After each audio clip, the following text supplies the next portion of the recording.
Et ça a pété mon cerveau. Ah non, mais j'ai fait des recherches là-dessus. Hein. Ouais, okay. Vraiment, ça m'a obsédé pendant 2 heures, je crois. Okay. J'ai fait des recherches là-dessus pendant 2 heures. Okay. Et je me suis dit, mais oui, en fait, tu m'as vraiment fait... j'ai ouvert les yeux là-dessus. Et donc là, si tu pouvais nous expliquer un peu ta stratégie de recrutement, même si je ne sais pas si on peut dire que tu as une stratégie au bout du 2e, mais en tout cas, plutôt ce que tu recherches chez un collaborateur. Et aussi quelles vont être vos relations au niveau subordination, comment tu gères tout ça et du coup de commencer à faire du managing, de la RH.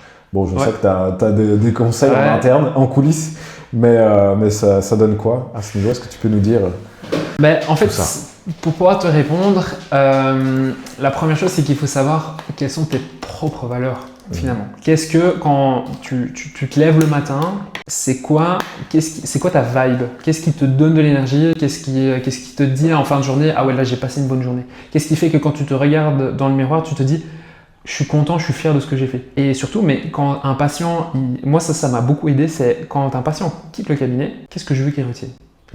Qu'est-ce que je veux qu'il se dise? Ah oui, là j'ai eu un bon soin, je me suis fait bien prendre en charge, ou non, non je vais aller voir ailleurs. Et bon, j'ai ma petite expérience en tant que patient par le passé, et j'ai confronté avec ce qui m'a bien plu et ce qui m'a déplu. Et aujourd'hui, moi personnellement, j'avais besoin de quelqu'un avec des valeurs plus humaines qui se rapprochait de plus ce que moi je voulais transmettre et de ce que je veux faire partager au sein du cabinet. Et donc très clairement, si j'ai quelqu'un qui ne partage pas ces valeurs-là, ça va être compliqué. On est dans un métier, on est humain, on passe énormément de temps aussi à travailler, ne serait-ce qu'ensemble ou avec les patients.